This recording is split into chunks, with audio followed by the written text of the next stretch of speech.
All right, so as you can see today, we don't have Jan. Jan is somewhere else having fun. Hi, Jan. Okay. So today instead we have Aaron De Fazio. He's a research scientist at Facebook, working mostly on optimization. He's been there for the past 3 years, and before he was a data scientist at Beta, and then a student at the Australian National University. So why don't we give a round of applause to our speaker today?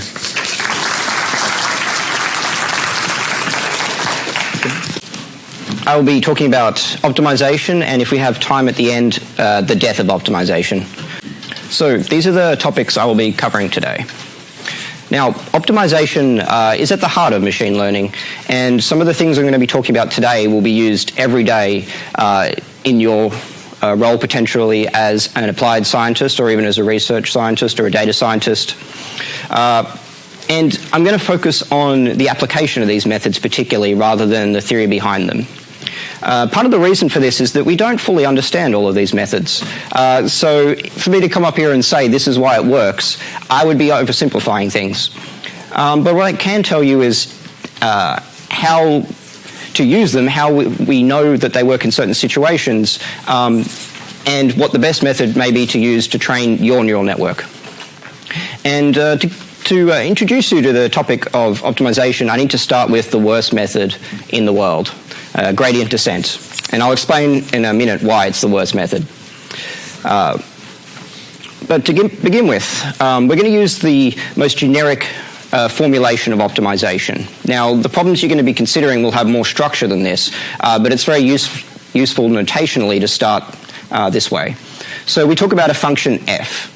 Now, when we're trying to prove properties of our optimizer, we'll assume additional structure on f.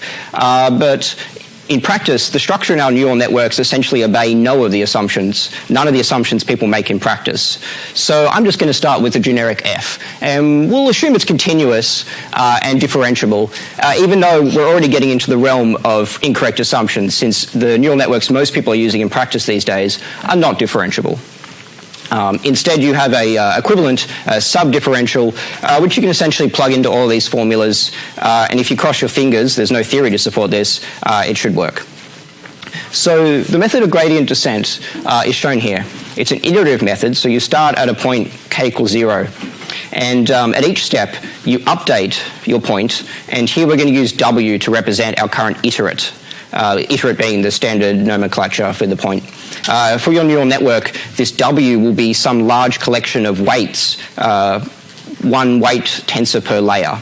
But notationally, we kind of squash the whole thing down to a single vector.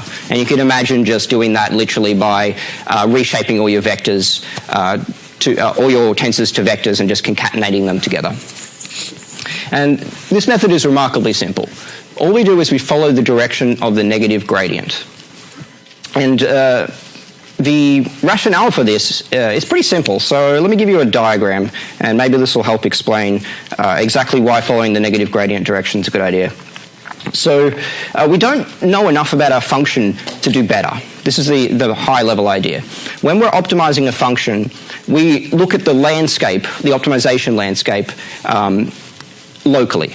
So by optimization landscape, I mean the domain of all possible weights of our network. Now, we don't know what's going to happen if we use any particular weights in our neural network. We don't know if it'll be better at the task we're trying to train it to or worse. But what we do know locally is the point that we're currently at and the gradient. And this gradient provides some information about a direction in which we can travel in that may improve the performance of our network, or in this case, reduce the value of our function we're minimizing. Here, in this setup, this general setup, minimizing a function is essentially training a neural network. So minimizing the loss will give you the best performance on your classification task or whatever you're trying to do. And because we only look at the world locally here, this gradient is basically the best information we have. And you can think of this as descending a valley, where you start somewhere horrible, some peaky part of the landscape, the top of the mountain, for instance, and you travel down from there. And at each point, you follow the direction near you that has the the steepest descent. And in fact, the method of gradient descent is sometimes called the method of steepest descent. And this direction will change as you move in the space. Now, if you move locally by only an infinitesimal amount, assuming this smoothness that I mentioned before, which is actually not true in practice, but we'll get to that, assuming the smoothness, this small step will only change the gradient a small amount. So the direction you're traveling in is at least a good direction when you take small steps. And we essentially just follow this path, taking as large steps as we can, traversing the landscape till we reach the valley at the bottom, which is the minimizer of our function. Now, there's a little bit more we can say for some problem classes, and I'm going to use the most simplistic problem class we can, just because it's the only thing that I can really do any mathematics for on one slide. So bear with me. This class is quadratics. So for a quadratic optimization problem, we actually know quite a bit just based off the gradient. So firstly, a gradient cuts off an entire half of a space. And I'll illustrate this here with this green line.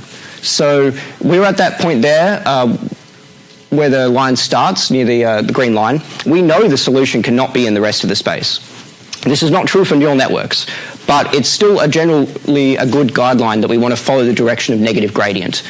There could be better solutions elsewhere in the space, but finding them is much harder than just trying to find the best solution near to where we are. So that's what we do. We try and find the best solution near to where we are. You could imagine this being the surface of the Earth, where there are many hills and valleys. And we can't hope to know something about a mountain on the other side of the planet, but we can certainly look for the valley directly beneath the mountain where we currently are. In fact, you can think of these functions here as being represented with these topographic maps. This is the same as topographic maps you use that you may be familiar with from the planet Earth, where mountains are shown by these rings. Now here the rings are representing descent, so this is the bottom of the valley we're showing here, not the top of a hill at the center there. So yes, our gradient knocks off a whole half of the possible space. Now it's very reasonable then to go in the direction following this negative gradient, because it's kind of orthogonal to this line that cuts off half the space. And you can see that I've got the indication of orthogonality there, the little square.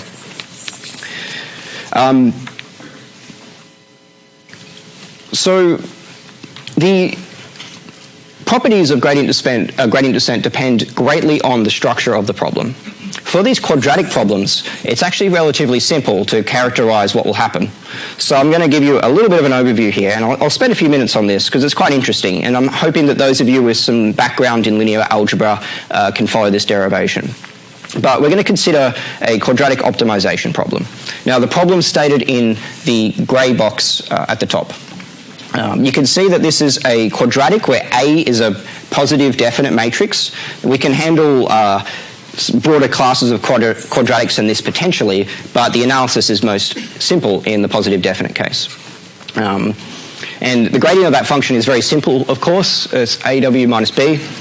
And the solution of this problem has a closed form in the case of quadratics. It's just inverse of A times B. Now, what we do is we take the step there, shown in the green box, and we just plug it into the distance from solution. So this WK minus 1 minus W star is a distance from solution. So we want to see how this changes over time. And the idea is that if we're moving closer to the solution over time, the method is converging. So we start with that distance from solution, and we plug in the value of the update. Now, with a little bit of rearranging, we can pull the terms, we can group the terms together, and we can write B as A inverse, we can pull, what have I done here?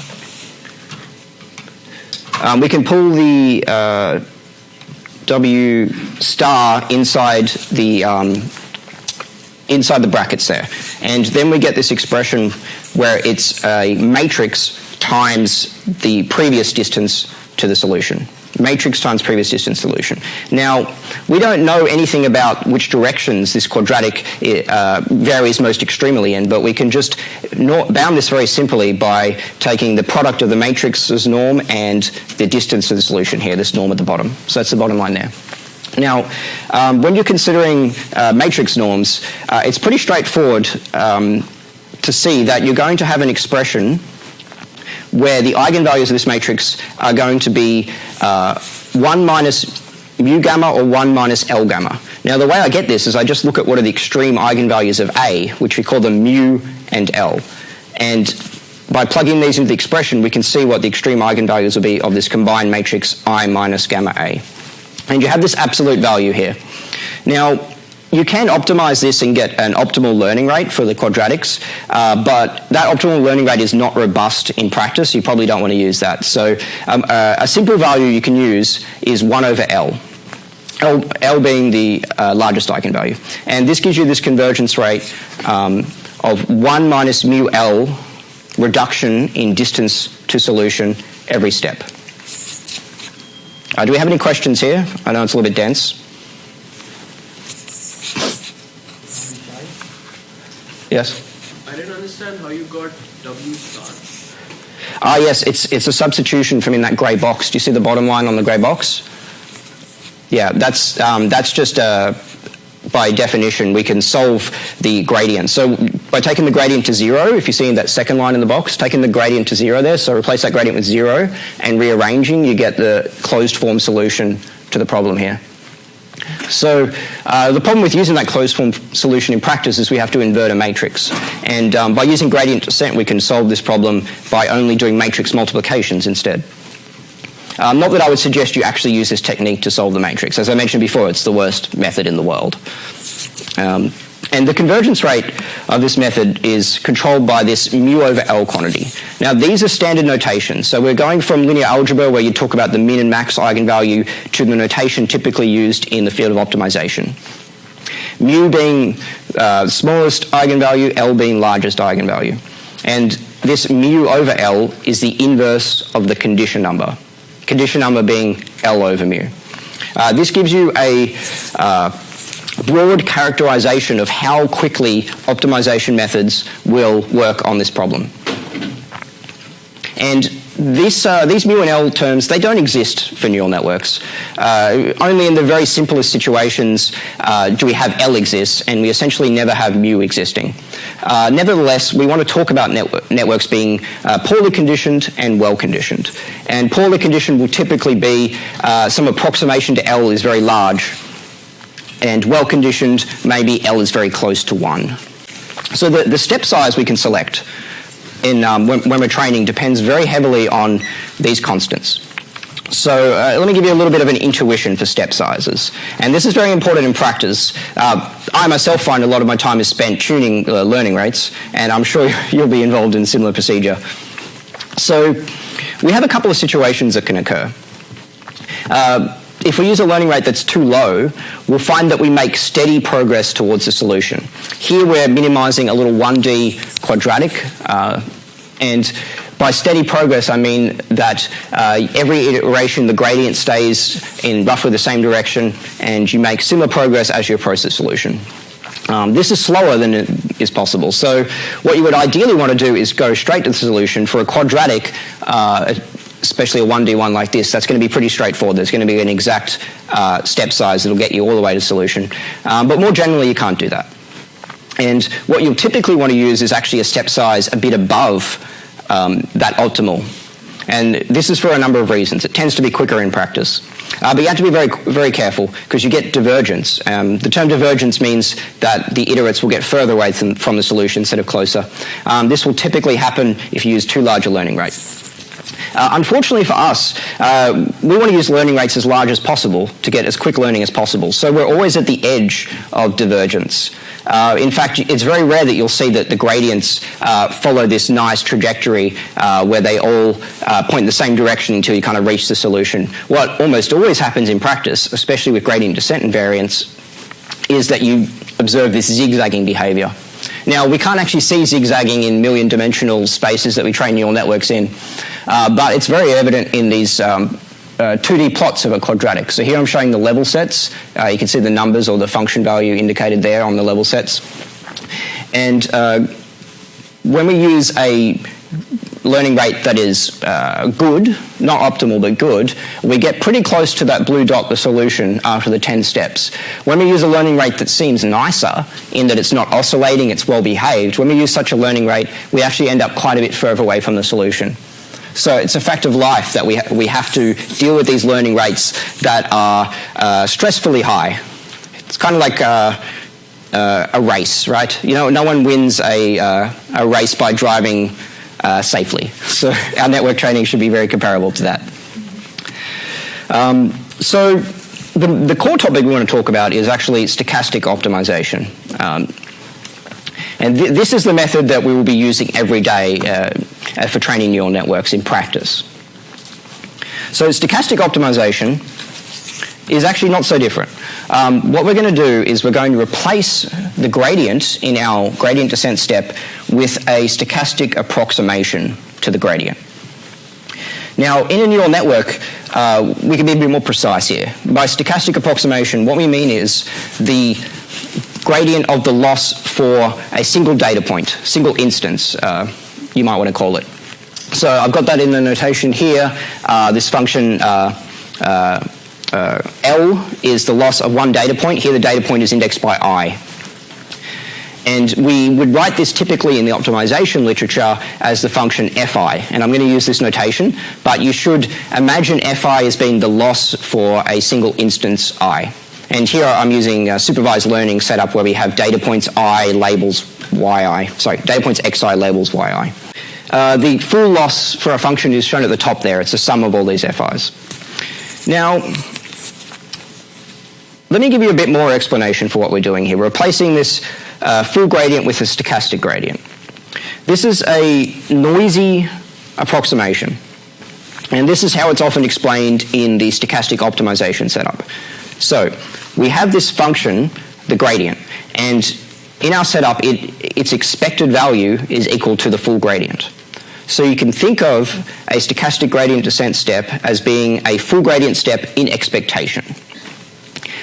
Now, this is not actually the best way to view it because there's a lot more going on than that. It's not just gradient descent with noise. So let me give you a little bit more detail. But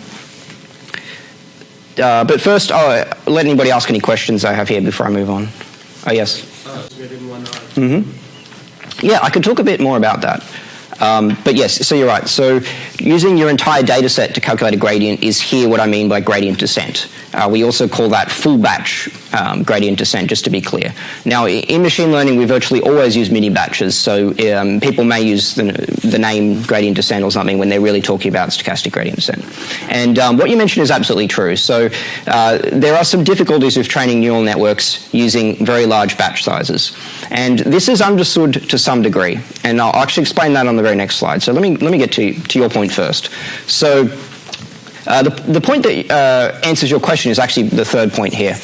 The noise in stochastic gradient descent induces this phenomena known as annealing. And the diagram directly to the right of it illustrates this phenomena. So neural network training landscapes have a bumpy structure to them, where there are lots of small minima that are not good minima that appear on the path to the good minima.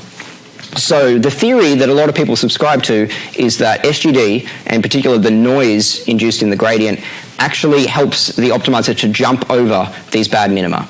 And the theory is that these bad minima are quite small in the space, and so they're easy to jump over, where good minima that result in good performance of our neural network are larger and harder to skip. So does this answer your question? Yes. So besides that annealing point of view, there's actually a few other reasons. So we have a lot of redundancy in the information we get from each term's gradient. And using stochastic gradient lets us exploit this redundancy. In a lot of situations, the gradient computed on a few hundred examples is almost as good as a gradient computed on the full data set, and often thousands of times cheaper, depending on your problem. So it's hard to come up with a compelling reason to use gradient descent, given the success of stochastic gradient descent. And this is part of the reason why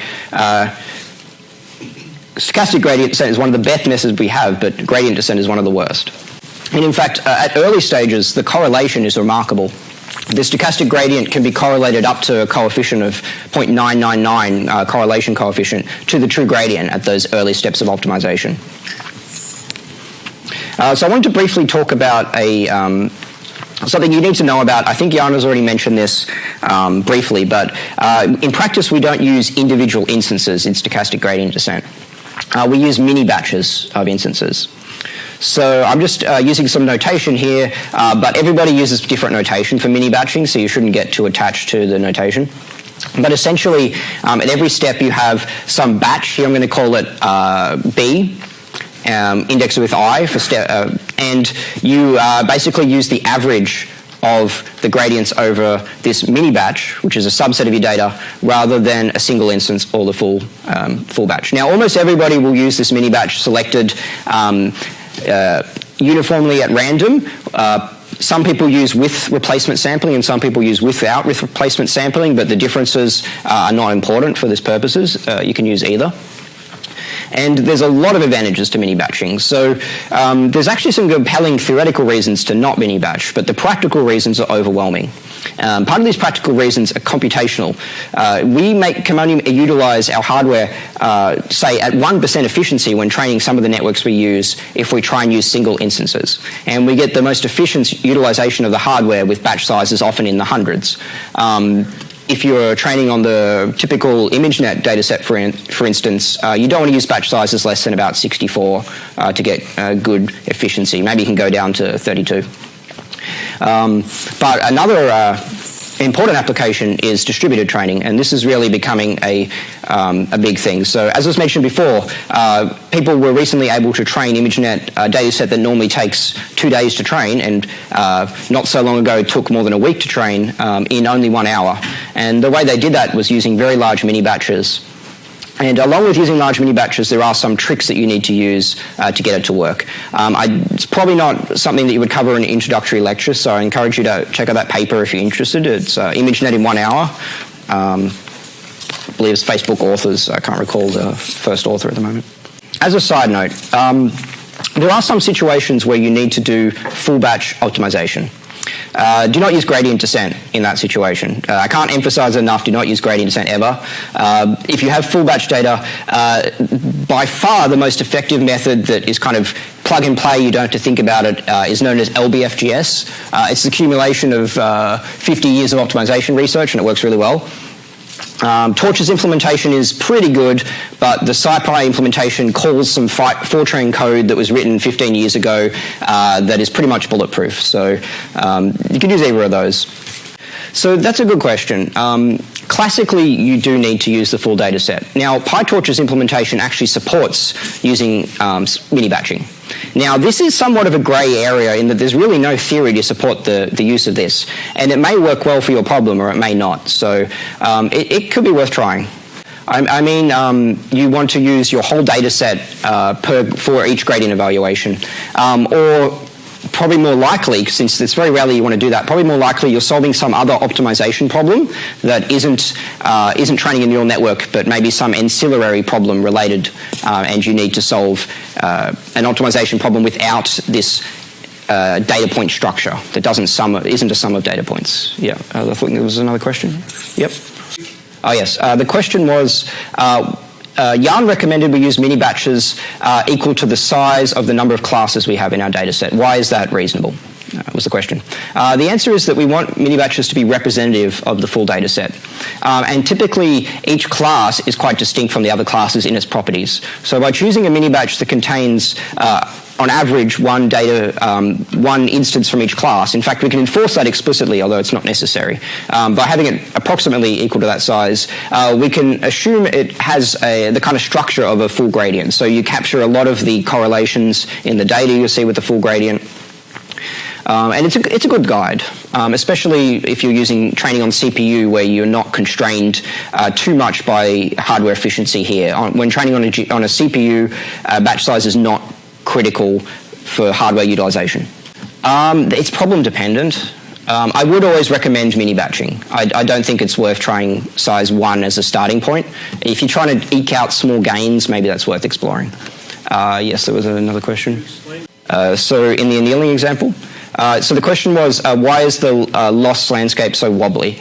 And this is actually something that is a very realistic depiction of actual loss landscapes for neural networks. They're incredibly wobbly. in the sense that they have a lot of hills and valleys. And this is something that is actively researched. Now, what we can say, for instance, is that there is a very large number of good minima and so hills and valleys. We know this because neural networks have this combinatorial aspect to them. You can reparameterize a neural network by shifting all the weights around, and you can get a neural network that outputs exactly the same output for whatever task you're looking at with all these weights moved around. And that corresponds essentially to a different location in parameter space. So given that there's an exponential number of these possible ways of rearranging the weights that get the same network, you're going to end up with this space that's incredibly spiky, exponential number of these spikes. Now, the reason why these local minima appear, that is something that is still active research. So I'm not sure I can give you a great answer there. But they're definitely observed in practice. And what I can say is they appear to be less of a problem with very like close to state-of-the-art networks. So these local minima were considered big problems 15 years ago. But so much at the moment, people essentially never hit them in practice when using kind of recommended parameters and things like that. When you use very large batches, you can run into these problems. It's not even clear that the poor performance when using large batches is even attributable to these larger minima, to these local minima. So this is, yeah, still ongoing research. Yes, the problem is you can't really see this local structure. Because we're in this million-dimensional space, there's not a good way to see it. So, I don't know if people might have explored that already. I'm not familiar with papers on that, but I bet someone has looked at it. So you might want to Google that. Yeah, so a lot of the advances in neural network design have actually been in reducing this bumpiness in a lot of ways. So this is part of the reason why it's not considered a huge problem anymore, when it was considered a big problem in the past. Any other questions? Yeah, so it is hard to see, but there are certain things you can do that will make the peaks and valleys smaller, certainly. And by rescaling some parts of the neural network, you can amplify certain directions. The curvature in certain directions can be stretched and squashed. The particular innovation, residual connections that were mentioned, they're very easy to see that they smooth out the loss. In fact, you can kind of draw a line between 2 points in the space, and you can see what happens along that line. That's really the best way we have of visualizing million-dimensional spaces. So by turning them into one dimension, you can see that it's much nicer between these 2 points, whatever 2 points you choose when you're using these residual connections. I'll be talking all about Boucher norm later in the lecture. So hopefully I'll answer that question without you having to ask it again, but we'll see. Thanks. Any other questions? Yes, so LBFGS, excellent method. It's kind of the consternation of optimization researchers that we still use SGD, a method invented in the 60s or earlier. It's still state of the art. But there has been some innovation. In fact, only a couple of years later, but there was some innovation since the invention of SGD. And one of these innovations is momentum. I'll talk about another later. So momentum is a trick that you should pretty much always be using when you're using stochastic gradient descent. And it's worth me going into this in a little bit of detail. You'll often be tuning the momentum parameter in your network, and it's useful to understand what it's actually doing when you're tuning it. So part of the problem with momentum, it's very misunderstood. And this can be explained by the fact that there's actually 3 different ways of writing momentum that look completely different but turn out to be equivalent. I'm only going to present 2 of these ways because the third way is not as well known, but is actually, in my opinion, the correct way to view it. But I don't want to talk about my research here. So we'll talk about how it's actually implemented in the packages you'll be using. And this first form here is what's actually implemented in PyTorch and other software that you'll be using. Here we maintain 2 variables. Now you'll see lots of papers using different notation here. P is the notation used in physics for momentum, and it's very common to use that also as the momentum variable when talking about SGD with momentum. So I'll be following that convention. So instead of having a single iterate, we now have 2 iterates, P and W. And at every step we update both. And this is quite a simple update. So the P update involves adding to the old P, and instead of adding exactly to the old P, we kind of damp the old P. We reduce it by multiplying it by a constant that's less than 1.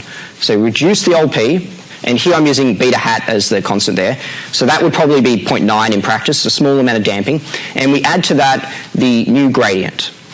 So P is kind of this accumulated gradient buffer you can think of, where new gradients come in at full value and past gradients are reduced at each step by a certain factor, usually 0.9, reduced, reduced, reduced. So the buffer tends to be some sort of running sum of gradients. And basically, we just modify the stochastic gradient descent step by using this p instead of the negative gradient, using p instead of the gradient in the update. So it's a two-line formula. It may be better to understand this by the second form that I put below. This is equivalent. You've got to map the beta with a small transformation, so it's not exactly the same beta between the two methods, but it's practically the same in practice. So these are essentially the same up to reparameterization. And this form, I think, is maybe clearer. This form is called the stochastic heavy ball method. And here, our update still includes the gradient, but we're also adding on a multiplied copy of the past direction we traveled in. Now, what does this mean? What are we actually doing here? So it's actually not too difficult to visualize, and I'm going to kind of use a visualization from a Distill publication. You can see the address at the bottom there. And I disagree with a lot of what they talk about in that document, but I like their visualization, so let's use that. And I'll explain why I disagree in some regards later.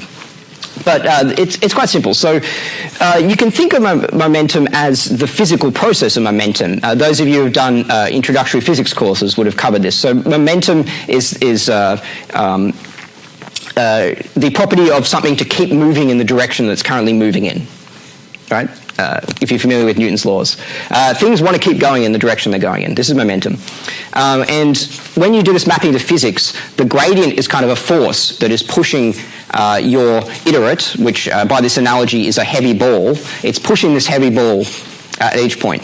So rather than making dramatic changes in the direction we travel at every step, which is shown in that left diagram, instead of making these dramatic changes, we're going to make kind of a bit more modest changes. So when we realize we're going in the wrong direction, we kind of do a U-turn instead of putting the handbrake on and swinging around.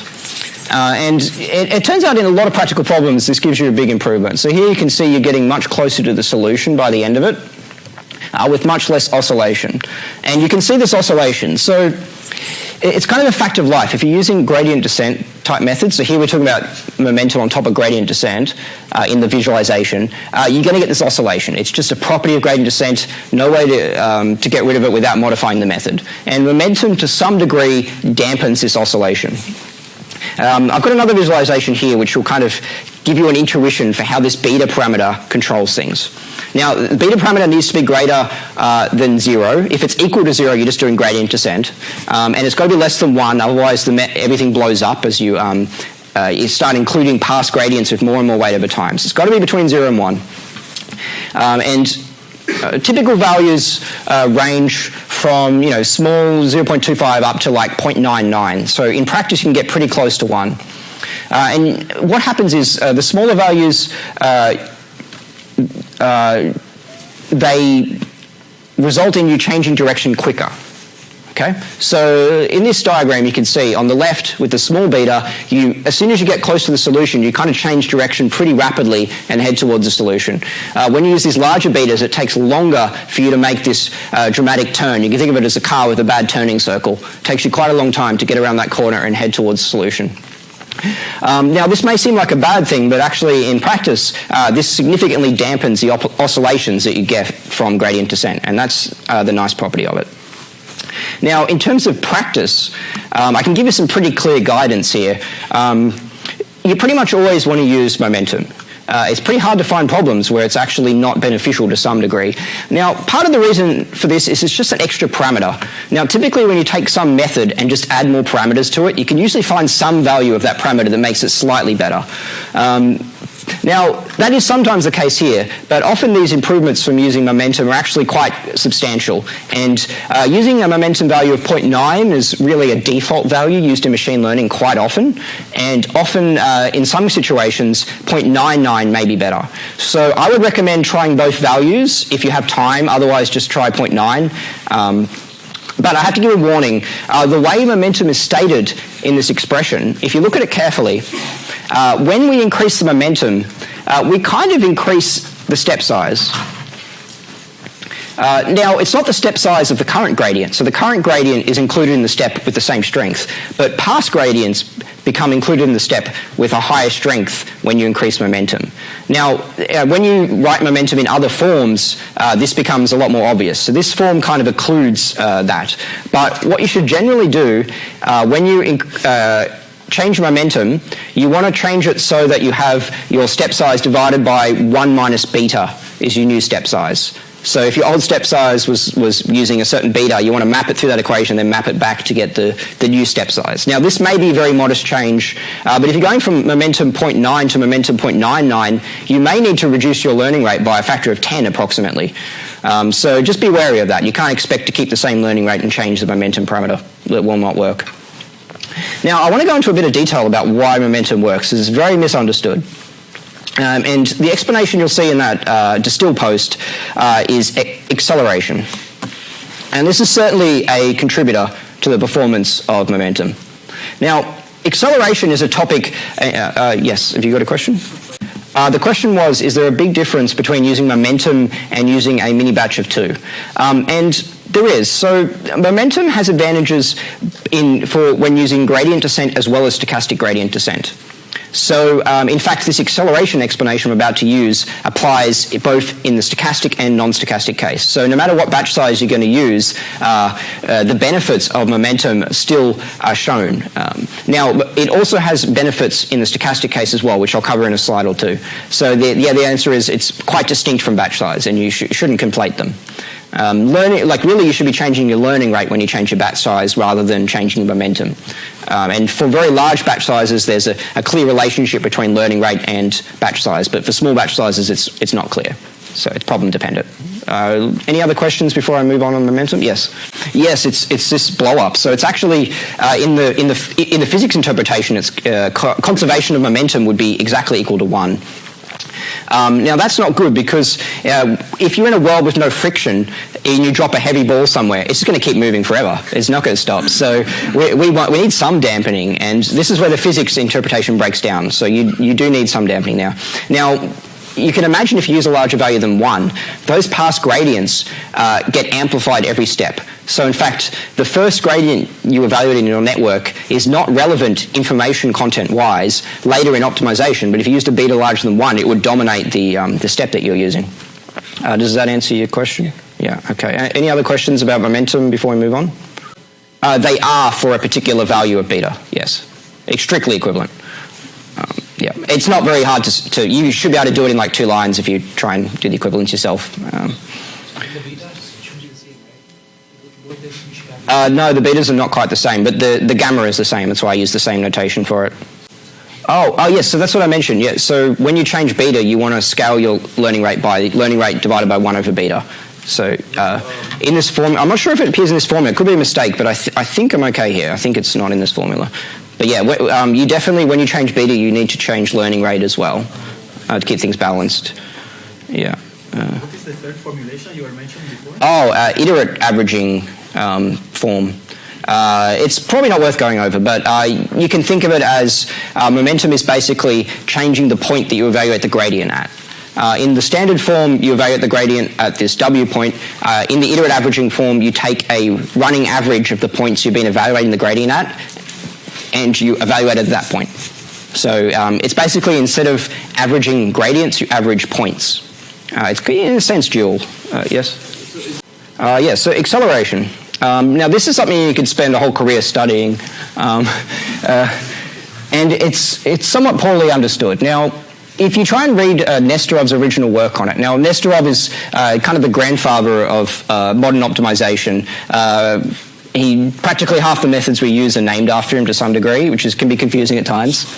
And in the 80s, he came up with this formulation. He didn't write it in this form. He wrote it in another form, which people realized a while later could be written in this form.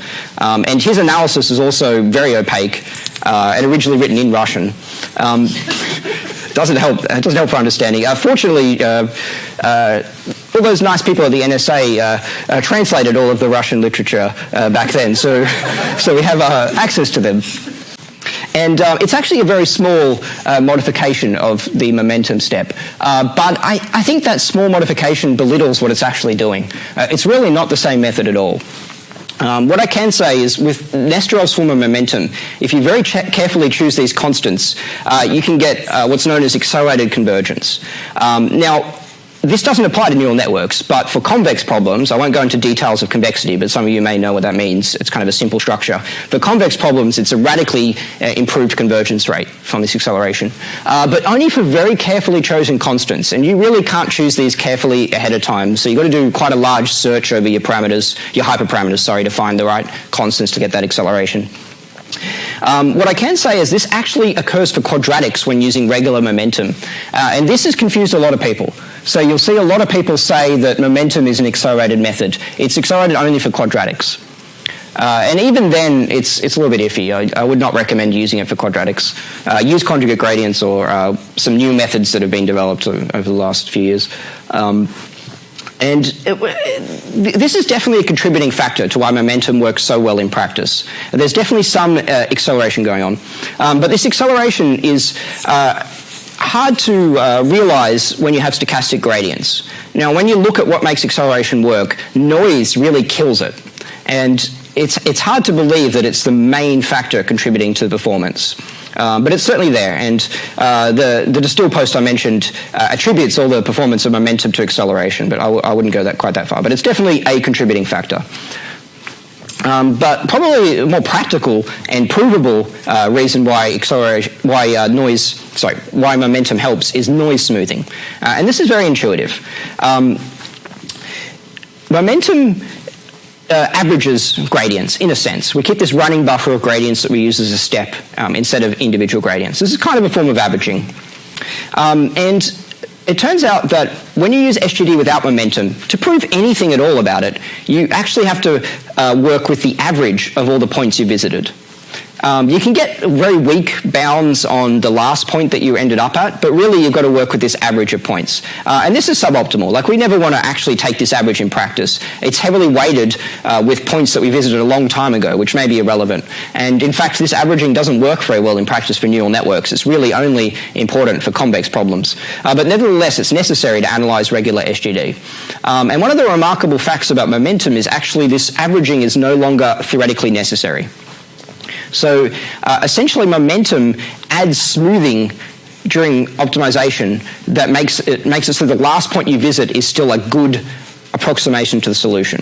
With SGD, really you want to average a whole bunch of last points you've seen in order to get a good approximation to the solution. Now let me illustrate that here. So this is a very typical example of what happens when using SGD. SGD, at the beginning, you make great progress. The gradient is essentially almost the same as the stochastic gradient. So the first few steps, you make great progress towards the solution. But then you end up in this ball. Now recall here that's a valley that we're heading down. So this ball here is kind of the floor of the valley. And you kind of bounce around in this floor. And the most common solution to this is if you reduce your learning rate, you'll bounce around slower. Not exactly a great solution, but it's one way to handle it. But when you use SGD with momentum, you can kind of smooth out this bouncing around, and you kind of wheel around. Now, the path is not always going to be this corkscrew-style path. It's actually quite random. You could kind of wobble left and right, but when I seeded it with 42, this is what it spat out, so that's what I'm using here. You typically get this corkscrew. You get this corkscrewing for this set of parameters. And yeah, I think this is a good explanation. So some combination of acceleration and noise smoothing is why momentum works. Oh, yes. So I should say that when we inject noise here, the gradient may not even be the right direction to travel. In fact, it could be in the opposite direction from where you want to go. And this is why you kind of bounce around in the valley there. So, in fact, you can see here that the first step with SGD is practically orthogonal to the level set there. That's because it is such a good step at the beginning. But once you get further down, it can point in pretty much any direction, vaguely around the solution. Yeah. So SGD with momentum is currently state-of-the-art optimization method for a lot of machine learning problems. So you'll probably be using it in your course. for a lot of problems. But there has been some other innovations over the years, and these are particularly useful for poorly conditioned problems. Now, as I mentioned earlier in the lecture, some problems have this kind of well-conditioned property that we can't really characterize for neural networks, but we can measure it by the test that if SGD works, then it's well-conditioned. If SGD doesn't work, then it must be poorly conditioned.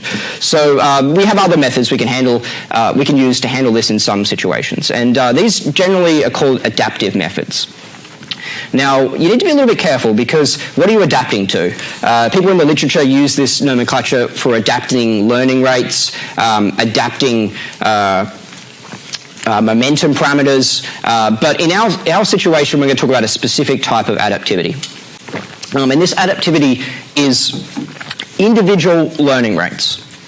Now, what do I mean by that? So, in the formulation I already showed you, stochastic gradient descent, I used a global learning rate. By that I mean every single weight in your network is updated using an equation with the same gamma.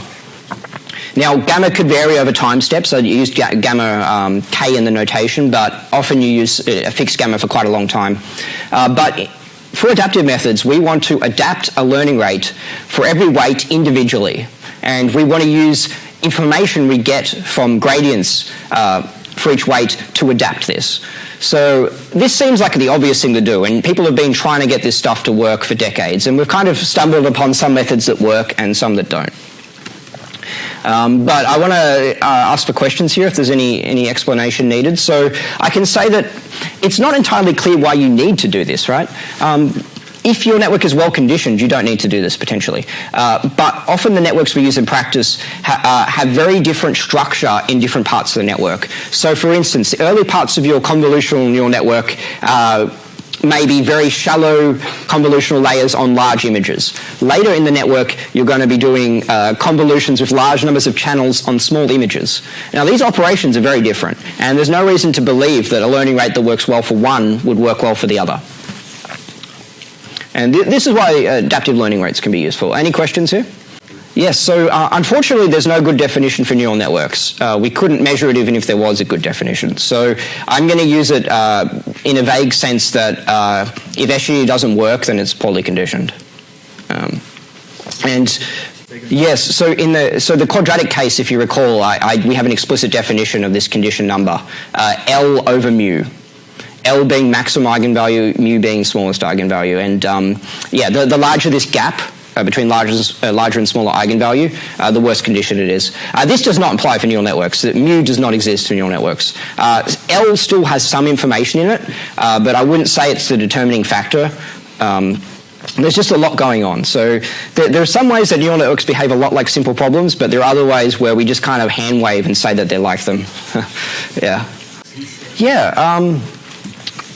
So for this particular network, this is a network that actually isn't too poorly conditioned already.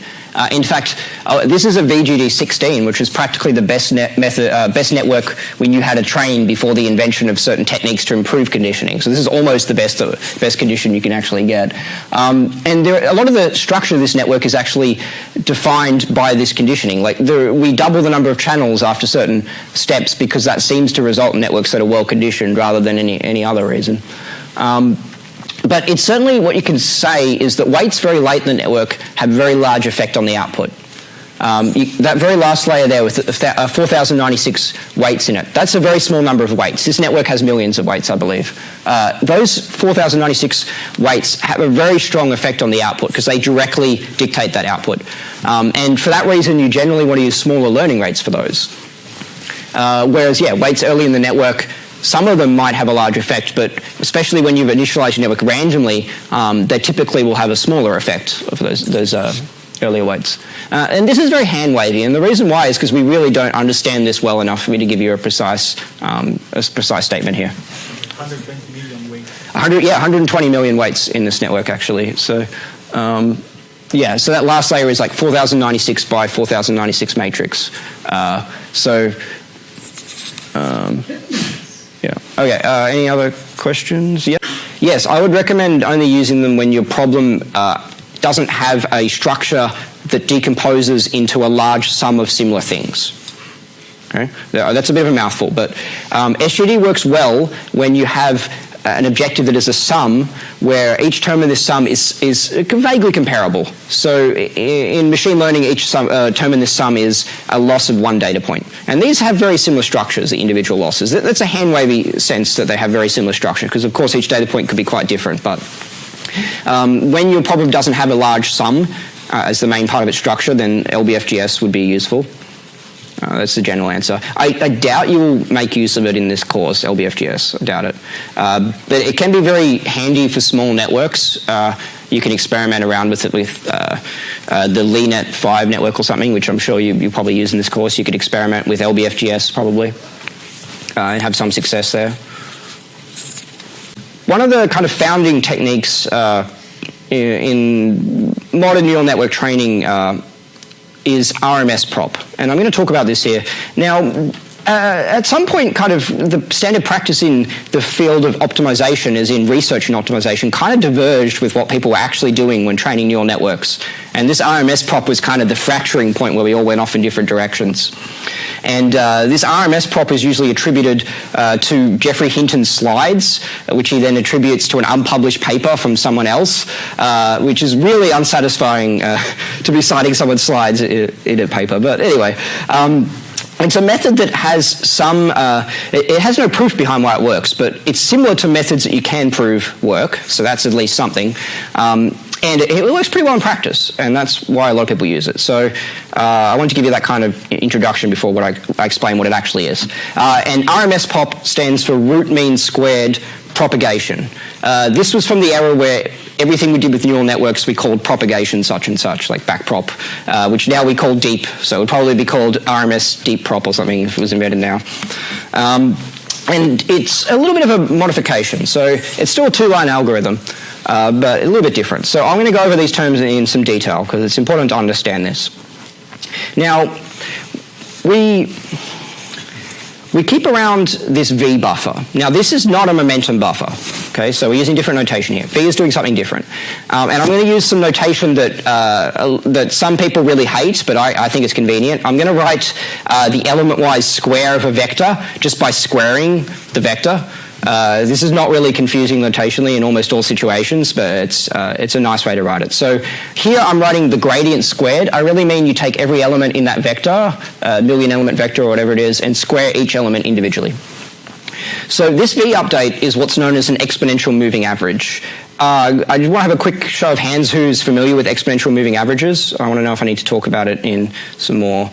Seems like probably need to explain it in some depth, but an exponential moving average, it's a standard way, this has been used for many, many decades across many fields, for maintaining an average of a quantity that may change over time.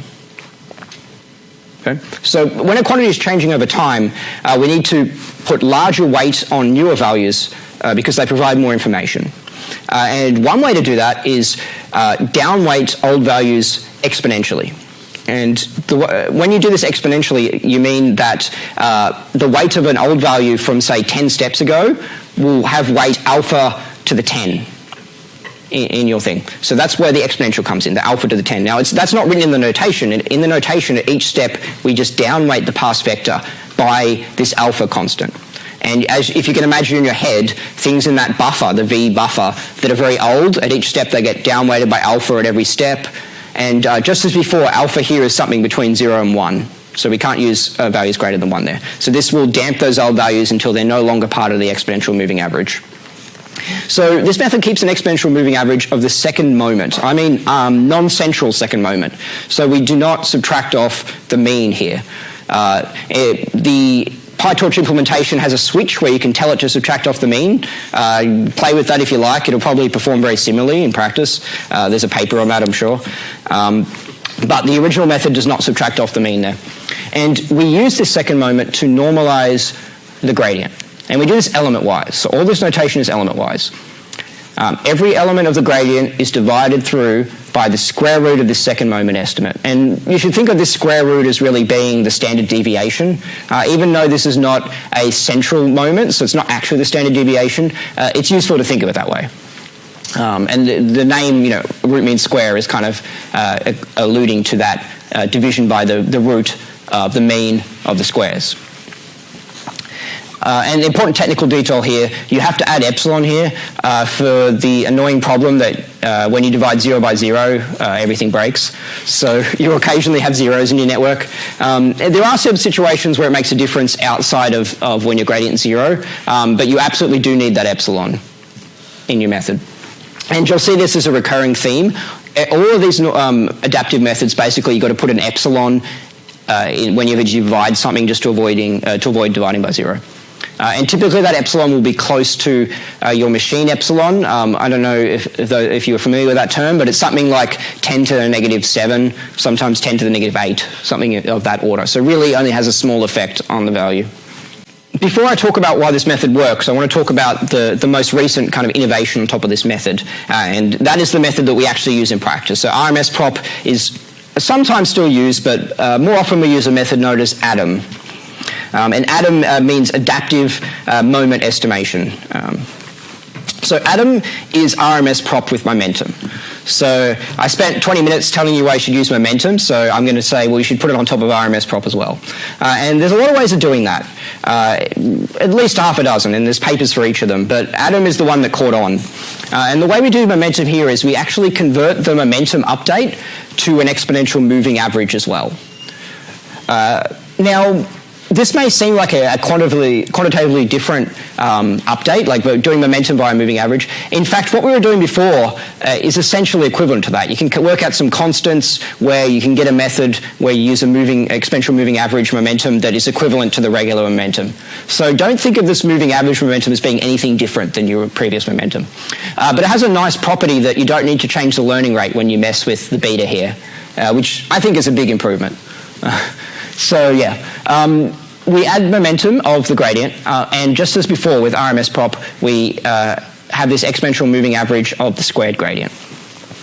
On top of that, we basically just plug in this moving average gradient where we had the gradient in the previous update. So it's not too complicated. Now, if you actually read the ADAM paper, you'll see a whole bunch of additional notation. The algorithm is like 10 lines long instead of 3, and that is because they add something called bias correction. This is actually not necessary, but it'll help a little bit, so everybody uses it. And all it does is it increases the value of these parameters during the early stages of optimization. And the reason you do that is because you initialize this momentum buffer at 0, typically. Now, imagine you initialize it at 0. Then after the first step, we're going to be adding to that a value of 1 minus beta times the gradient. Now, 1 minus beta will typically be 0.1, because we typically use momentum 0.9. So when we do that, our gradient step is actually using a learning rate 10 times smaller, because this momentum buffer has a tenth of a gradient in it. And that's undesirable. So all the bias correction does is just multiply by 10 the step in those early iterations. And the bias correction formula is just basically the correct way to do that to result in a step that's unbiased. And unbiased here means just the expectation of the momentum buffer is the gradient. So it's nothing too mysterious. Don't think of it as being like a huge addition. Although I do think that the ADAM paper was the first one to use bias correction in a mainstream optimization method. I don't know if they invented it, but it certainly pioneered the bias correction. So these methods work really well in practice. Let me just give you a kind of an empirical comparison here. Now, this quadratic I'm using is a diagonal quadratic, so it's a little bit cheating to use a method that works well on diagonal quadratics on a diagonal quadratic, but I'm going to do that anyway. And you can see that the direction they travel is quite an improvement over SGD. So in this simplified problem, SGD kind of goes in the wrong direction at the beginning, where RMSprop basically heads in the right direction. Now the problem is RMSprop suffers from noise just as regular SGD without noise suffers. So you get this situation where it kind of bounces around the optimum quite significantly.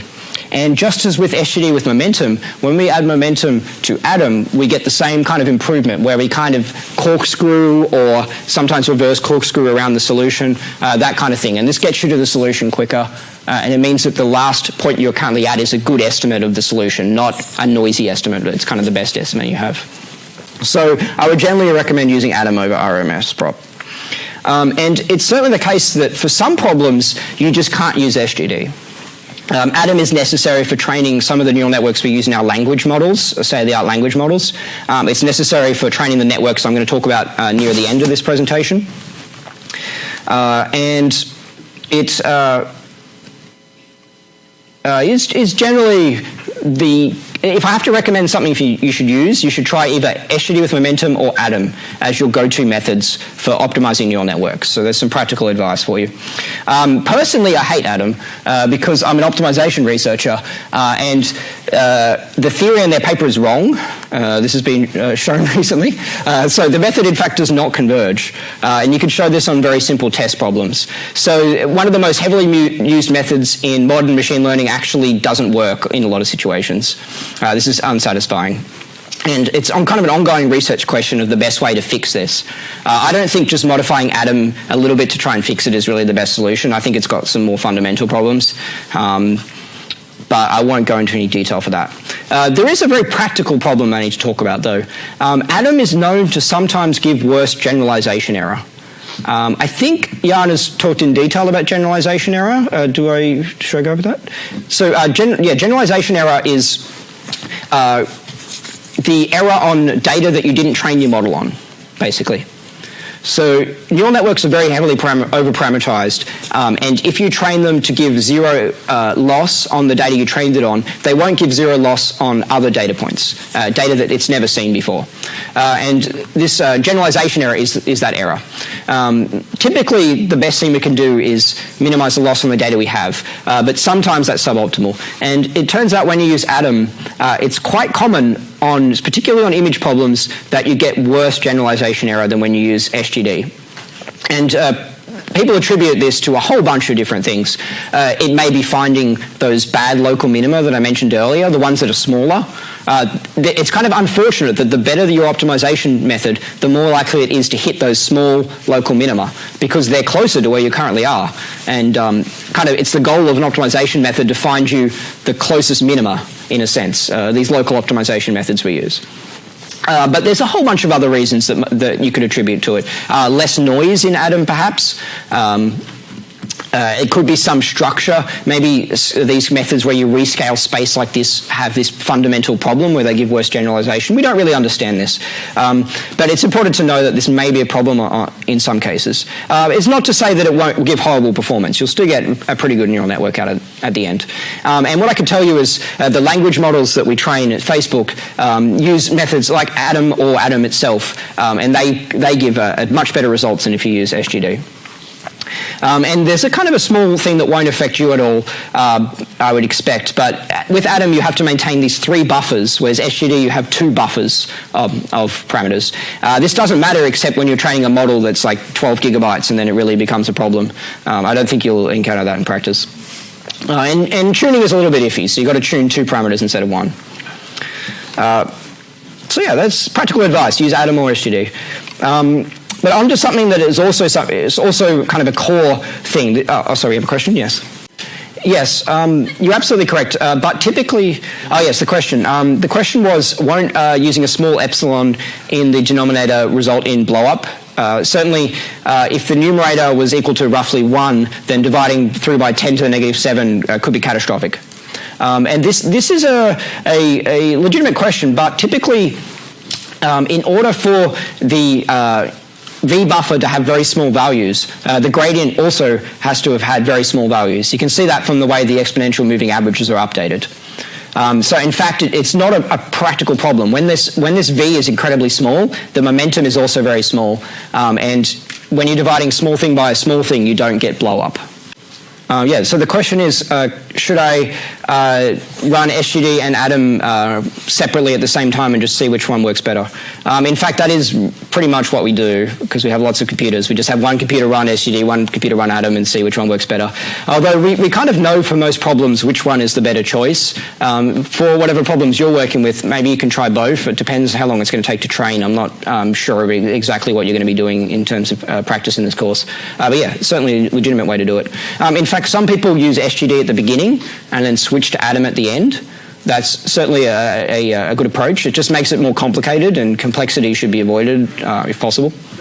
Yes, this is one of those deep unanswered questions. So the question was, should we run SGD with lots of different initializations and see which one gives the best solution? Won't that help with the bumpiness? This is the case with small neural networks, that you will get different solutions depending on your initialization. Now, there's a remarkable property of the kind of large networks we use at the moment, state-of-the-art networks. As long as you use similar random initialization in terms of the variance of your initialization, you'll end up practically at similar quality solutions. And this is not well understood. So yeah, it's quite remarkable that your neural network can train for 300 epochs and you end up with a solution, the test error is like almost exactly the same as what you got with some completely different initialization. We don't understand this. If you really need to eke out tiny performance gains, you may be able to get a little bit better network by running multiple and picking the best. And it seems the bigger your network and the harder your problem, the less gain you get from doing that. Yes, the question was, we have 3 buffers for each weight. The answer is yes. So essentially, yeah, we basically in memory, we have a copy of the same size as our weight data. So our weight will be a whole bunch of tensors in memory. We have a separate whole bunch of tensors that are momentum tensors, and we have a whole bunch of other tensors that are second moment tensors. So yeah. So normalization layers. So this is kind of a clever idea. Why try and come up with a better optimization algorithm when we can just come up with a better network? And this is the idea. So modern neural networks, typically we modify the network by adding additional layers in between existing layers. And the goal of these layers are to improve the optimization and generalization performance of the network.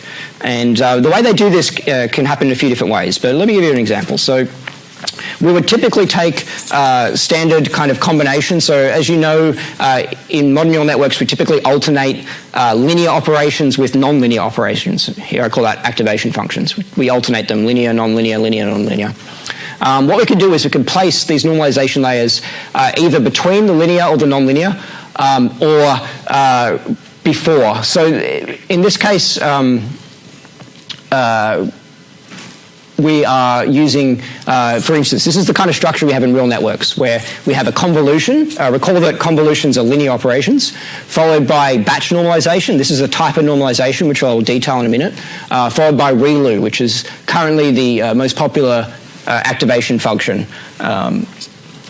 And we place this normalization between these existing layers. And what I want to make clear is these normalization layers, they affect the flow of data through. So they modify the data that's flowing through. But they don't change the power of the network in the sense that you can set up the weights in the network in some way that it will still give whatever output you had in an unnormalized network with a normalized network. So normalization layers do not make your network more powerful. They improve it in other ways. Normally when we add things to a neural network, the goal is to make it more powerful. And yes, this normalization layer can also be after the activation or before the linear, or because this wraps around, we do these in order. A lot of them are equivalent. But any questions here? This bit's yes. Yes. So that's certainly true. But we kind of want that. We want the ReLU to censor some of the data, but not too much. But it's also not quite accurate because normalization layers can also scale and shift the data. And so it won't necessarily be that. Although certainly at initialization, they do not do that scaling and shift. So it will typically cut off half the data. And in fact, if you're trying to do a theoretical analysis of this, it's very convenient that it cuts off half the data. So the structure of these normalization layers, they all pretty much do the same kind of operation. And I'm going to use kind of generic notation here. So you should imagine that X is an input to the normalization layer and Y is an output. And what you do is you do a whitening or normalization operation where you subtract off some estimate of the mean of the data and you divide through by some estimate of the standard deviation. And remember before that I mentioned we want to keep the representational power of the network the same.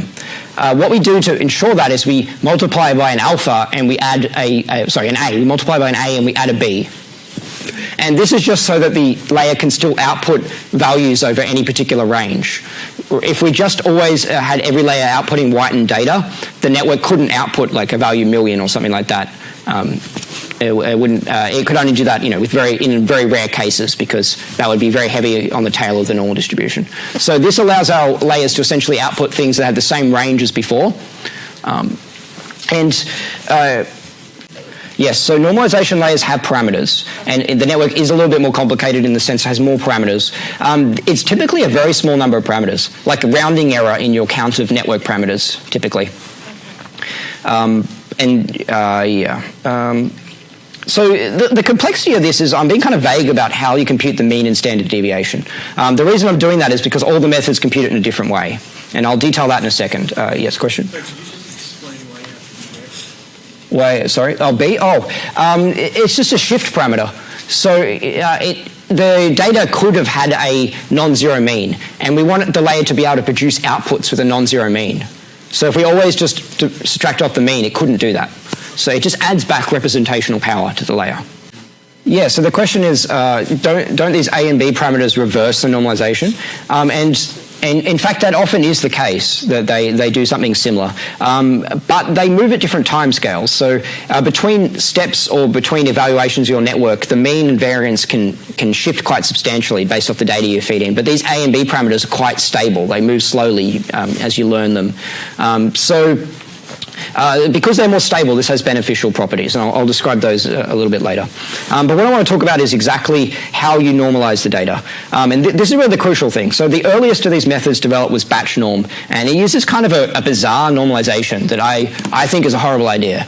But unfortunately, it works fantastically well. So it normalizes across batches. So we want information about a certain channel. Recall for a convolutional neural network, a channel is one of these latent images that you have in your network, that partway through the network you have some data. It doesn't really look like an image if you actually look at it, but it's shaped like an image. Anyway, that's a channel. So we want to compute an average over this channel, but we only have a small amount of data that's what's in this channel, basically height times width if it's an image. And it turns out that's not enough data to get good estimates of these mean and variance parameters. So what batch norm does is it takes a mean and variance estimate across all the instances in your mini batch. Pretty straightforward, and that's what it divides through by. The reason why I don't like this is it is no longer actually stochastic gradient descent if you're using batch normalization, so it breaks all the theory that I work on for a living. So I prefer some other normalization strategies. In fact, quite soon after batch norm, people tried normalizing via every other possible combination of things you could normalize by, and it turns out the three that kind of work are layer, instance, and group norm. And layer norm here in this diagram, you average across all the channels and across height and width. Now, this doesn't work on all problems, so I would only recommend it on a problem where you know it already works, and that's typically a problem where people are already using it. So look at what the networks people are using. If that's a good idea or not will depend. Instance normalization is something that's used a lot in modern language models, and this you do not average across the batch anymore, which is nice. I won't talk about that in much depth. Really the one I would rather you use in practice is group normalization. So here we average across a group of channels. And this group is chosen arbitrarily and fixed at the beginning. So typically we just group things numerically. So channel 0 to 10 would be a group, channel 10 to 20, making sure you don't overlap, of course. Disjoint groups of channels. And the size of these groups is a parameter that you need to tune, although we always use 32 in practice. You could tune that. And you just do this because there's not enough information on a single channel, and using all the channels is too much. So you just use something in between. It's really quite a simple idea. And it turns out this group norm often works better than batch norm on a lot of problems. And it does mean that my SGD theory that I work on is still valid. So I like that. So why does normalization help? This is a matter of dispute. So in fact, in the last few years, several papers have come out on this topic. Unfortunately, the papers do not agree on why it works. They all have completely separate explanations. But there's some things that are definitely going on. So we can say for sure that the network appears to be easier to optimize So by that I mean you can use large learning rates. In a better conditioned network, you can use larger learning rates and therefore get faster convergence. So that does seem to be the case when you use these normalization layers.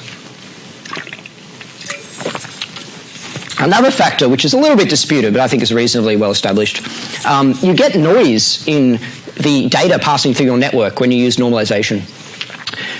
In batch norm, this noise comes from other instances in the batch. Because it's random what other instances are in your batch, when you compute the mean using those other instances, that mean is noisy. And this noise is then subtracted from your weights when you do the normalization operation. So this noise is actually potentially helping generalization performance in your network. Now, there has been a lot of papers on injecting noise into networks to help generalization, so it's not such a crazy idea that this noise can be helping. In terms of a practical consideration, this normalization makes the weight initialization that you use a lot less important. It used to be kind of a black art to select the initialization in your network, and the people who had really good models, often it was just because they were really good at tuning their initialization. And this is just less the case now when we use normalization layers. And it also gives the benefit of you can kind of tile together layers with impunity. So again, it used to be the situation that if you just plugged together two possible layers in your network, it probably wouldn't work. Now that we use normalization layers, it probably will work, even if it's a horrible idea. And this has spurred a whole field of automated architecture search where they just randomly cobble together blocks and try thousands of them and see what works. And that really wasn't possible before, because that would typically result in a poorly conditioned network you couldn't train. And with normalization, typically you can train it. Some practical considerations. So the batch norm paper, one of the reasons why it wasn't invented earlier is the kind of non-obvious thing that you have to backpropagate through the calculation of the mean and standard deviation. If you don't do this, everything blows up. Now, you won't have to do this yourself, as it'll be implemented in the implementation that you'll use. Yes, so. I do not have the expertise to answer that. I feel like it's kind of, sometimes it's just a pet method, like people like layer and instance norm in that field more. And in fact, group norm, if you adjust the group size, covers both. So I would be sure that you could probably get the same performance using group norm with a particular group size chosen carefully. The choice of batch norm does affect parallelization. So the implementations in your CUDA library or your CPU library are pretty efficient for each of these, but it's complicated when you're spreading your computation across machines, and you kind of have to synchronize these things. And batch norm is a bit of a pain there, because it would mean that you need to compute an average across all machines and aggregate it, whereas if you're using group norm, every instance is on a different machine. You can just separately compute the norm. So in all those other three, it's separate normalization for each instance. It doesn't depend on the other instances in the batch. So it's nicer when you're distributing. It turns out when people use batch norm on a cluster, they actually do not sync the statistics across, which makes it even less like SGD and makes me even more annoyed. What was I talking about? Yes. Batch norm basically has a lot of momentum, not in the optimization sense, but in the sense of people's minds. So it's very heavily used for that reason. But I would recommend group norm instead. There's kind of like a technical detail with batch norm. You don't want to compute these mean and standard deviations on batches during evaluation time. By evaluation time, I mean when you actually run your network on the test data set or use it in the real world for some application. Typically in those situations, you don't have batches anymore. Batches are more of a training thing. So you need some substitution. In that case, you can compute an exponential moving average, as we talked about before, an EMA of these mean and standard deviations. You may think to yourself, why don't we use an EMA in the implementation of batch norm? The answer is because it doesn't work. It seems like a very reasonable idea, though, and people have explored that in quite a lot of depth, but it doesn't work. Oh, yes, this is quite crucial. So, people have tried normalizing things in neural networks before batch norm was invented, but they always made the mistake of not backpropping through the mean and standard deviation. And the reason why they didn't do that is because the math is really tricky, and if you try and implement it yourself, it will probably be wrong. Now that we have PyTorch, which computes gradients correctly for you in all situations, you can actually do this in practice. Now, I jest a little bit, but only a little bit, because it's surprisingly difficult. So the question is there a difference if we apply normalization before or after the nonlinearity? And the answer is there will be a small difference in the performance of your network. Now, I can't tell you which one's better because it appears that in some situations one works a little bit better, in other situations the other one works better. What I can tell you is the way I drew it here is what's used in the PyTorch implementation of ResNet and most ResNet implementations. So just it's probably almost as good as you can get. I think they would use the other form if it was better.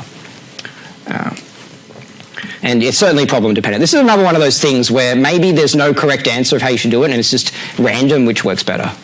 I don't know. Yes, where was I? Yeah, any other questions on this before I move on to the... so you need more data to get accurate estimates of the mean and standard deviation. The question was, why is it a good idea to compute it across multiple channels rather than a single channel? And yes, it is because you just have more data to make better estimates. But you want to be careful. You don't want to have too much data in that because then you don't get the noise. And recall that the noise is actually useful. So basically, the group size and group norm is just adjusting the amount of noise we have, basically. The question was, how is this related to group convolutions? This was all pioneered before group convolutions were used. It certainly has some interaction with group convolutions if you use them, so you want to be a little bit careful there. I don't know exactly what the correct thing to do is in those cases, but I can tell you they definitely use normalization in those situations. Probably batch norm more than group norm because of the momentum I mentioned. It's just more popular, batch norm. Yeah, so the question is, do we ever use other instances from the mini-batch in group norm, or is it always just a single instance? We always just use a single instance because there's so many benefits to that. It's so much simpler in implementation and in theory to do that. Maybe you could get some improvement from that. In fact, I bet you there's a paper that does that somewhere because they've tried every combination of this in practice. I suspect if it worked well, we'd probably be using it, so it probably doesn't work well. On to the death of optimization. I wanted to put something a little bit interesting because you've all been sitting through kind of a pretty dense lecture. So this is something that I've kind of been working on a little bit that I thought you might find interesting. So you might have seen the XKCD comic here that I've modified. It's not always this way, is kind of the point I want to make. So sometimes we can just barge into a field we know nothing about and improve on how they're currently doing it. Although you have to be a little bit careful. So the problem I want to talk about is one that Jan, I think, mentioned briefly in the first lecture, but I want to go into a bit of detail. It's MRI reconstruction. Now, in the MRI reconstruction problem, we take raw data from an MRI machine, a medical imaging machine. We take raw data from that machine and we reconstruct an image. And there's some pipeline, an algorithm in the middle there that produces the image. And the goal basically here is to replace 30 years of research into what algorithm they should use there with neural networks, because that's what I'll get paid to do. So, I'll give you a bit of detail. So these MRI machines capture data in what's known as the Fourier domain. I know a lot of you have done signal processing. Some of you may have no idea what this is. You don't need to understand it for this problem. Oh yeah, so... we use a spectrogram to go through all the signals. Yes, so you may have seen the Fourier domain in one-dimensional case. So for neural networks, for MRI reconstruction, we have two-dimensional Fourier domain. The thing you need to know is it's a linear mapping to get from the Fourier domain to image domain. It's just linear, and it's very efficient to do that mapping. It literally takes milliseconds no matter how big your image is on modern computers. So linear and easy to convert back and forth between the two. And the MRI machines actually capture either rows or columns of this Fourier domain as samples. They call it sample in the literature. So each time that machine computes a sample, which is every few milliseconds, it gets a row column of this image. And this is actually technically a complex valued image, but this does not matter for my discussion of it. So you can imagine it's just a two-channel image. If you imagine a real and imaginary channel, just think of them as color channels. The problem we want to solve is accelerating MRI. Acceleration here is in the sense of faster. So we want to run the machines quicker and produce identical quality images. And one way we can do that, and the most successful way so far, is by just not capturing all of the columns. We just skip some randomly. It's useful in practice to also capture some of the middle columns. It turns out they contain a lot of the information, but outside the middle we just capture randomly. And we can't just use our nice linear operation anymore. That diagram on the right is the output of that linear operation I mentioned applied to this data. So it doesn't give useful output. We've got to do something a little bit more intelligent. Any questions on this before I move on? It is frequency and phase dimensions. So in this particular case, I'm not actually sure in this diagram, one of the dimensions is frequency and one is phase, and the value is the magnitude of a sine wave with that frequency and phase. So if you add together all the sine waves, weigh them with the frequency, with the weight in this image, you get the original image. So it's a little bit more complicated because it's in 2 dimensions, and the sine waves, you've got to be a little bit careful, but yeah, it's basically just each pixel is the magnitude of a sine wave. Or if you want to compare to a 1D analogy, you'll just have frequencies. So the pixel intensity is the strength of that frequency. If you have a musical note, say a piano note with a C major as one of the frequencies, that would be 1 pixel in this image would be the C major frequency. And another might be, A minor or something like that. And the magnitude of it is just how hard they press the key on the piano. So yeah, frequency information. Yes, so the linear doesn't work. There was one of the biggest breakthroughs in theoretical mathematics for a long time was the invention of compressed sensing. I'm sure some of you have heard of compressed sensing. Show of hands, compressed sensing? Yeah, some of you especially work in the mathematical sciences would be aware of it. Basically, there's this phenomenal theoretical paper that showed that we could actually, in theory, get a perfect reconstruction from these subsampled measurements. And we had some requirements for this to work. The requirements were that we needed to sample randomly. In fact, it's a little bit weaker. You have to sample incoherently, but in practice, everybody samples randomly, so it's essentially the same thing. Now, here we're randomly sampling columns, but within the columns, we do not randomly sample. The reason being is it's not faster in the machine. The machine can capture 1 column as quickly as it could capture half a column, so we just capture a whole column. So that makes it no longer random, so that's one kind of problem with it. The other problem is kind of the assumptions of this compressed sensing theory are violated by the kind of images we want to reconstruct. I'll show you on the right there an example of compressed sensing theory reconstruction. This was a big step forward from what they could do before. You would get something that looked like this previously. That was really considered the best. In fact, some people would, when this result came out, swore that this was impossible. But it's actually not. But you need some assumptions, and these assumptions are pretty critical. And I mentioned them there. So you need sparsity of the image. Now, that MRI image is not sparse. By sparse, I mean it has a lot of 0 or black pixels. It's clearly not sparse. But it can be represented sparsely or approximately sparsely if you do a wavelet decomposition. Now, I won't go into the details. There's a little bit of a problem, though. It's only approximately sparse when you do that wavelet decomposition. That's why this is not a perfect reconstruction. If it was very sparse in the wavelet domain and perfectly, that would be exactly the same as the left image. And this compressed sensing is based off the field of optimization. It kind of revitalized a lot of the techniques people have been using for a long time. The way you get this reconstruction is you solve a little mini optimization problem. At every step, every image you want to reconstruct coming out of the machine. So your machine has to solve an optimization problem for every image. Every time it solves this little quadratic problem with this kind of complicated regularization term. So this is great for optimization. All these people who had been getting low-paid jobs at universities, all of a sudden their research was trendy and corporations needed their help. So this is great.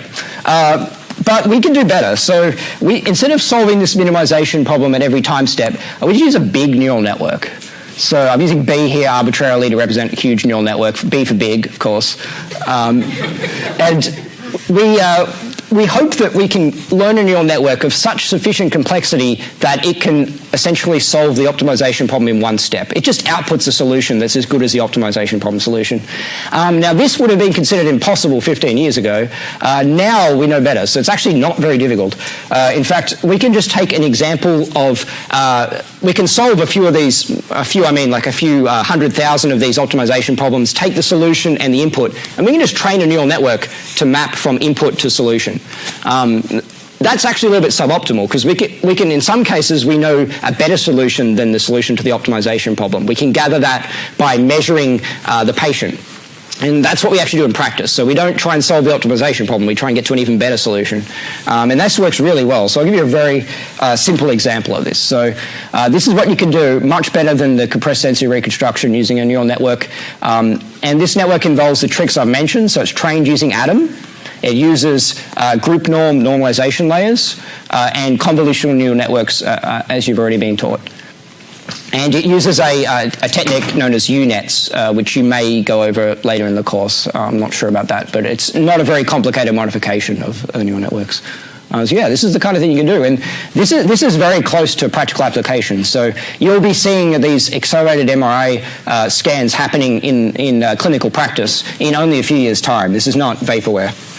And yeah, that's everything I wanted to talk about today. Optimization and the death of optimization. Thank you.